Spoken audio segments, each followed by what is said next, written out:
ನಮಸ್ಕಾರ ವೀಕ್ಷಕರೇ. ನೀಟ್ ವಿದ್ಯಾರ್ಥಿಗಳಿಗಾಗಿ ಒಂದು ಇಂಪಾರ್ಟೆಂಟ್ ಆಗಿರುವಂಥ ಇನ್ಫಾರ್ಮೇಷನ್ ಆಗಿದೆ. ಓಕೆ, ಸುಪ್ರೀಂ ಕೋರ್ಟ್ನಲ್ಲಿ ಏನು ಕೇಸಸ್ ಮಾಡಿದರು, ಅದಕ್ಕೆ ಸಂಬಂಧಪಟ್ಟ ಹೇಳಬೇಕಂತಂದರೆ ಮೊದಲೇ ನಿಮ್ಗೆ ಹೇಳಿದ್ರೆ ಅದು ಏನೂ ಆಗೋದಿಲ್ಲ.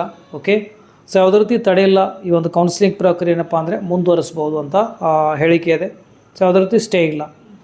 ಈಗ ನೆಕ್ಸ್ಟ್ ಪ್ರೊಸೆಸ್ ಏನಪ್ಪ ಅಂದರೆ NMCಲಿಂದ MCCಗೆ ಮತ್ತು ಆಮೇಲೆ ಭಾರತದಲ್ಲಿರುವಂಥ ಎಲ್ಲ ಸ್ಟೇಟ್ ಕೌನ್ಸಿಲಿಂಗಾಗಿ ಒಂದು ನೋಟಿಫಿಕೇಷನ್ ಬರುತ್ತೆ. ಅಂದರೆ ಸ್ಟೇಟ್ ಕೌನ್ಸಿಲಿಂಗ್ ಸ್ಕೆಡ್ಯೂಲ್ ಏನಾಗಿರಬೇಕು ಮತ್ತು ಆಮೇಲೆ ಈ ಒಂದು MCC ಏನು ಸೆಂಟ್ರಲ್ ಕೌನ್ಸಿಲಿಂಗ್ ನಡೀತು ಅದಕ್ಕೆ ಸಂಬಂಧಪಟ್ಟಾಗೆ ಸ್ಕೆಡ್ಯೂಲ್ ರಿಲೀಸ್ ಆಗುತ್ತೆ.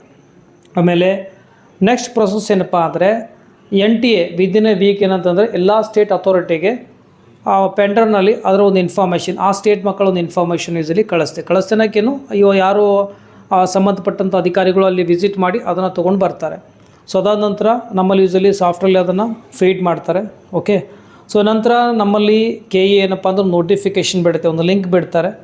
ಆ ಲಿಂಕ್ ಮುಖಾಂತರ ಯಾರು ಆಲ್ರೆಡಿ ರಿಜಿಸ್ಟರ್ ಮಾಡಿದರು ಆ ವಿದ್ಯಾರ್ಥಿಗಳು ಅಂಕಗಳನ್ನಲ್ಲಿ ನಮೂದಿಸಬೇಕು. ಓಕೆ, ರೋಲ್ ನಂಬರ್ ಹಾಕಿದಾಗ ಆಟೋಮೆಟಿಕ್ಲಿ ಫೆಚ್ ಆಗುತ್ತೆ. ಆಮೇಲೆ ಯಾರು ಇದುವರೆಗೂ ನೀಟ್ ಅಪ್ಲೈ ಮಾಡಿಲ್ಲ ಅಂದರೆ KCTಗೆ ಯಾರು ಅಪ್ಲೈ ಮಾಡಿಲ್ಲ ಅಂದರೆ KCTಲಾಗಿ KEನಲ್ಲಿ ರಿಜಿಸ್ಟ್ರೇಷನ್ ಯಾರು ಮಾಡ್ಕೊಂಡಿಲ್ಲೋ ಅಂಥ ವಿದ್ಯಾರ್ಥಿಗಳಿಗೆ ಮತ್ತೊಂದು ಅವಕಾಶ ಕೊಡ್ತಾರೆ. ಓಕೆ, ಅಲ್ಲಿನ ಮಾರ್ಕ್ಸ್ನ ಎಂಟ್ರಿ ಮಾಡಿ ಅಂಥೇಳಿ. ಅದಾದ ನಂತರ ಈಗೇನು ಫಿಸಿಕಲಿ ಹ್ಯಾಂಡಿಕ್ಯಾಪ್ ಅಂದರೆ PH ವಿದ್ಯಾರ್ಥಿಗಳ ವೈದ್ಯಕೀಯ ತಪಾಸಣೆ ನಡೀತಾ ಇದೆ ನೋಡಿ, ಅವರೊಂದು ಎಲಿಜಿಬಲ್ ಲಿಸ್ಟ್ ಬಿಡ್ತಾರೆ. ಮತ್ತು ಏನೆಲ್ಲ ಡಾಕ್ಯುಮೆಂಟ್ಸ್ ಹಾಕಿದ್ರು ಅವೆಲ್ಲ ಎಲಿಜಿಬಲ್ ಲಿಸ್ಟ್ ಬಿಡಬೇಕಾಗತ್ತೆ. ಅಂದರೆ ಯಾರು ಕನ್ನಡ ಮೀಡಿಯಮ್ಗೆ ಎಲಿಜಿಬಲ್ ಆಗಿದ್ದಾರೆ, ರೂರಲ್ ಯಾರು ಎಲಿಜಿಬಲ್ ಆಗಿದೆ ಅದನ್ನು ಕೊಡಬೇಕಾಗತ್ತೆ. ರೂಲ್ಸ್ ಪ್ರಕಾರ ಆ ಒಂದು ಲಿಸ್ಟ್ ಬಿಟ್ಟಾಗೂ ಸಹ ಏನೆಲ್ಲ ಡಾಕ್ಯುಮೆಂಟ್ಸಲ್ಲಿ ತೊಂದರೆ ಇದೋ ಅದನ್ನು ಅವರು ಅಪ್ಲೋಡ್ ಮಾಡಲೇಬೇಕಾಗಂದರೆ ಅವರು ಅದರಲ್ಲಿ ಅವಕಾಶ ಕೊಡಬೇಕಾಗತ್ತೆ. ಯಾಕಂದರೆ ಕೊಟ್ಟಿಲ್ಲ ಅಂತಂದರೆ ಆ ಕಂಟಿನ್ಯೂ ಮಾಡಿದರೆ ಡೆಫಿನೆಟ್ಲಿ KE ಮತ್ತು ಟ್ರಬಲಲ್ಲಿ ಬೀಳುತ್ತೆ. ಹಾಗಾಗಿ ಆ ಒಂದು ಸಾಧ್ಯತೆ ಇದೆ. ಯಾಕೆಂದರೆ ಭಾಳಷ್ಟು ಮಕ್ಕಳಿಂದ ಕನ್ನಡ ಮತ್ತು ರೂರಲ್ ಸಂಬಂಧಪಟ್ಟಾಗಿ ನಾನು ತಿಳಿದಿರುವಾಗಿ ಭಾಳಷ್ಟು ಮಿಸ್ಟೇಕ್ ಆಗಿದೆ.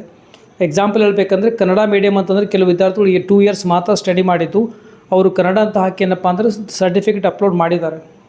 ಅವಾಗ ಅದನ್ನು ಕರೆಕ್ಟಾಗಿ ವೆರಿಫೈ ಮಾಡಿ ಲೀಸ್ಟ್ ಬಿಟ್ಟಿಲ್ಲ ಅಂದರೆ ಅವರಿಗೆ ಕನ್ನಡ ಮಾಧ್ಯಮದಲ್ಲಿ ಸೀಟ್ ಲಭಿಸಿದರೆ ಅವ್ರು ಅಡ್ಮಿಷನ್ ಮಾಡೋ ಸಂದರ್ಭದಲ್ಲಿ ಕ್ಯಾನ್ಸಲ್ ಆಗುತ್ತೆ. ಇದರಿಂದ ಸೀಟ್ ಅಂದರೆ ಆಲ್ಮೋಸ್ಟ್ ಆ ಒಂದು ಸೀಟ್ ಪ್ರಾಬ್ಲಮನ್ನೆಲ್ಲ ಆಗುವಂಥದ್ದು ಮತ್ತು ಸೆಕೆಂಡ್ ರೌಂಡಲ್ಲಿ ಬರುತ್ತೆ, ಬಟ್ ಆ ವಿದ್ಯಾರ್ಥಿಗೆ ಪ್ರಾಬ್ಲಮ್ ಆಗುತ್ತೆ. ಅದು ಆಗಬಾರ್ದಪ್ಪ ಅಂದರೆ ಲೀಸ್ಟ್ ಬಿಡಬೇಕಾಗತ್ತೆ. ನೋಡೋಣ ಅದು ಬಿಡುತ್ತಿಲ್ಲ ಗೊತ್ತಿಲ್ಲ, ಬಟ್ ಬಿಡಬೇಕು, ಆ್ಯಸ್ ಪರ್ ದ ರೂಲ್ ಬಿಡಬೇಕಾಗತ್ತೆ. ಓಕೆ, ನೆಕ್ಸ್ಟ್ ಪ್ರೊಸೆಸ್ ನಮಗೆ ಮಾರ್ಕ್ಸ್ ಎಂಟ್ರಿ ಇರುತ್ತೆ. ಮತ್ತು ಆಮೇಲೆ ನೀಟ್ ಸಂಬಂಧಪಟ್ಟ ಹಾಗೆ ರಿಜಿಸ್ಟ್ರೇಷನ್ ಆಲ್ರೆಡಿ ಮಾಡಿದ್ದು ಮಾಡೋ ಅವಶ್ಯಕತೆ ಇಲ್ಲ, ಯಾರು ಮಾಡಿಲ್ಲ ಅವರು ಮಾಡಬೇಕಾಗತ್ತೆ. ನಿಮಗೆ ಸ್ಟೆಪ್ ವೈಸ್ ನಾನು ನಿಮಗೆ ಹೇಳ್ತಾ ಹೋಗ್ತೇನೆ. ಮತ್ತು ಇನ್ನೊಂದು MCC ಆಗಲಿ ಮತ್ತು ಆಮೇಲೆ ನೀವು KEನಲ್ಲಿ ಎರಡರಲ್ಲಿ ಬೇಕಾದರೂ ರಿಜಿಸ್ಟ್ರೇಷನ್ ಮಾಡ್ಕೊಳ್ಬೋದು. ಅಥವಾ KE ನೀವು ಬೇಕಾದರೆ MCCನಲ್ಲಿ ಮಾತ್ರ ರಿಜಿಸ್ಟ್ರೇಷನ್ ಮಾಡ್ಕೊಳ್ಬೋದು, ಅಥವಾ KEನಲ್ಲಿ ಮಾತ್ರ ರಿಜಿಸ್ಟ್ರೇಷನ್ ಬೇಕಾದರೂ ಮಾಡ್ಕೊಳ್ಬೋದು. ಎರಡು ಕಡೆ ಮಾಡಿಕೊಂಡ್ರೂ ತಪ್ಪಿಲ್ಲ, ಅಂದರೆ ನೀವು ಮಾಡ್ಕೊಳ್ಬೋದು ನಿಮ್ಮ ಹಾಕಿರುವಂಥದ್ದು. ಓಕೆ, ಬಟ್ ಯಾರು ಡೀಮ್ಡ್ ಯೂನಿವರ್ಸಿಟಿ ಅಂತ ಟ್ರೈ ಮಾಡಬೇಕಂದ್ರೆ ದಯವಿಟ್ಟು MCCನಲ್ಲಿ ನೀವು ರಿಜಿಸ್ಟ್ರೇಷನ್ ಮಾಡ್ಕೊಳ್ಳಿ. ಯಾರು ಏಮ್ಸ್ನಲ್ಲಿ ಜಿಪ್ನರಲ್ಲಿ ಟ್ರೈ ಮಾಡಬೇಕಂದ್ರೆ ನೀವು ಅಲ್ಲಿ MCCನಲ್ಲಿ ರಿಜಿಸ್ಟ್ರೇಷನ್ ಮಾಡ್ಕೊಳ್ಬೋದು. ಓಕೆ, ನಮ್ಮ ಹತ್ರ ಅಂದರೆ ಕರ್ನಾಟಕದಲ್ಲಿ ಸೀಟ್ ಬೇಕಾದರೆ KEನಲ್ಲಿ ರಿಜಿಸ್ಟ್ರೇಷನ್ ಮಾಡ್ಕೊಳ್ಳಿ. ಎರಡು ಕಡೆ ಬೇಕಾದರೆ ರಿಜಿಸ್ಟ್ರೇಷನ್ ಮಾಡಿಕೊಂಡು ನೀವು ಮುಂದುವರಿವಂಥ ವೀಡಿಯೋ ಅಂದರೆ ಡೇ ಬೈ ಡೇ ಯಾವ ರೀತಿ ನೋಟಿಫಿಕೇಷನ್ ಬರುತ್ತೆ ಸ್ಟೆಪ್ ವೈಸ್ ನಾನು ನಿಮಗೆ ವೀಡಿಯೋದಲ್ಲಿ ನಾನು ನಿಮಗೆ ಹೇಳ್ತಾ ಹೋಗ್ತೇನೆ. ಎಲ್ಲ ಒಮ್ಮೆಲೆ ಹೇಳಿದ್ರೆ ನಿಮ್ಗೆ ಕನ್ಫ್ಯೂಸ್ ಆಗುತ್ತೆ. ನೆಕ್ಸ್ಟ್ ಸ್ಟೆಪ್ ಏನಪ್ಪ ಅಂತಂದರೆ ಲಿಂಕ್ ಬರುತ್ತೆ ಮಾರ್ಕ್ಸ್ನ ಎಂಟ್ರಿ ಮಾಡೋದಕ್ಕಾಗಿ. ಮತ್ತು ಆಮೇಲೆ ಯಾರು ರಿಜಿಸ್ಟ್ರೇಷನ್ ಮಾಡಿಲ್ಲ ಅವರಿಗೆ ಲಿಂಕ್ ಬರುತ್ತೆ, ರಿಜಿಸ್ಟ್ರೇಷನ್ ಮಾಡಿಕೊಂಡು ನೀವು ಮಾರ್ಕ್ಸ್ನ ಎಂಟ್ರಿಲಿ ಮಾಡ್ಕೊಳ್ಬೋದು. ಓಕೆ, ಸ್ಟೆಪ್ ವೈಸ್ ನಾನು ನಿಮಗೆ ಹೇಳ್ತಾ ಹೋಗ್ತೀನಿ. ಚಾನಲ್ಗೆ ಸಬ್ಸ್ಕ್ರೈಬ್ ಮಾಡಿದ್ದಿಲ್ಲ ಅಂದರೆ ಮಾಡಿ, ಮ್ಯಾಕ್ಸಿಮಮ್ ಜನರಿಗೆ ವೀಡಿಯೋನ ಶೇರ್ ಮಾಡಿ. ಎಲ್ಲ ಮಕ್ಕಳಿಗೂ ಅಪ್ ಟು ನಿಮಗೆ ಕೌನ್ಸಿಲಿಂಗ್ ಪ್ರಕ್ರಿಯೆ ಮುಗಿಯವರೆಗೂ ನಾನು ನಿಮಗೆ ಅಪ್ಡೇಟ್ ನೀಡ್ತಾ ಇರ್ತೀನಿ. ಒಟ್ಟಾಗಿ ಯಾವುದೇ ರೀತಿ ಕೌನ್ಸಿಲಿಂಗ್ನಲ್ಲಿ ತಡೆ ಇಲ್ಲ. ಕೌನ್ಸಿಲಿಂಗ್ ಯಥಾ ಪ್ರಕಾರ ಸ್ಕೆಡ್ಯೂಲ್ ಪ್ರಕಾರ ನಡೀತೆ. ಸ್ಕೆಡ್ಯೂಲ್ ಭಾಳ ಬೇಗನೆ ಬರುತ್ತೆ, ಬಂದಾಗಲೂ ಸಹ ನಿಮಗೆ ತಿಳಿಸಿರ್ತೇನೆ. ಓಕೆ, ಈ ವಿಡಿಯೋದಲ್ಲಿ ಅಷ್ಟೇ. ಮತ್ತು ನಮ್ಮ ವಿಡಿಯೋದಲ್ಲಿ ಟೇಕ್ ಕೇರ್, ಬಾಯ್.